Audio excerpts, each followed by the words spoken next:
بسم اللہ الرحمن الرحیم۔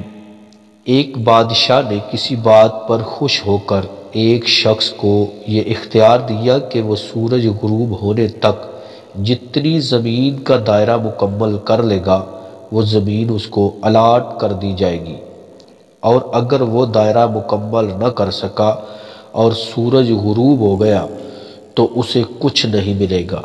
یہ سن کر وہ شخص چل پڑا۔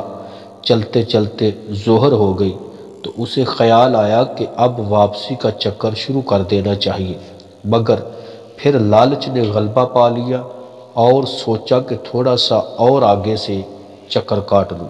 پھر واپسی کا خیال آیا تو سامنے کے خوبصورت پہاڑ کو دیکھ کر اس نے سوچا کہ اس کو بھی اپنی جاگیر میں شامل کر لینا چاہیے۔ الغرض واپسی کا سفر کافی دیر سے شروع کیا۔ اب واپسی میں یوں لگتا تھا جیسے سورج نے اس کے ساتھ مسابقت شروع کر دی ہے۔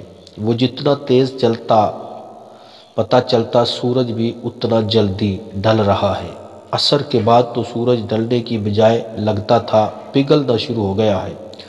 وہ شخص دوڑنا شروع ہو گیا کیونکہ اسے سب کچھ ہاتھ سے جاتا نظر آ رہا تھا۔ اب وہ اپنی لالچ کو کوس رہا تھا، مگر بہت دیر ہو چکی تھی۔ دوڑتے دوڑتے اس کا سینہ درد سے پھٹا جا رہا تھا، مگر وہ تھا کہ بس دوڑے جا رہا تھا۔ آخر سورج غروب ہوا تو وہ شخص اس طرح گرا کہ اس کا سر اس کے سٹارٹنگ پوائنٹ کو چھو رہا تھا اور پاؤں واپسی کے دائرے کو مکمل کر رہے تھے۔ یوں اس کی لاش نے دائرہ مکمل کر لیا۔ جس جگہ وہ گرا تھا اسی جگہ اس کی قبر بنائی گئی اور قبر پر کتبہ لگایا گیا جس پر لکھا تھا، اس شخص کی ضرورت بس اتنی سی جگہ تھی جتنی جگہ اس کی قبر ہے۔ اللہ پاک نے بھی اسی طرف اشارہ کیا ہے، والعصر ان الانسان لفی خسر۔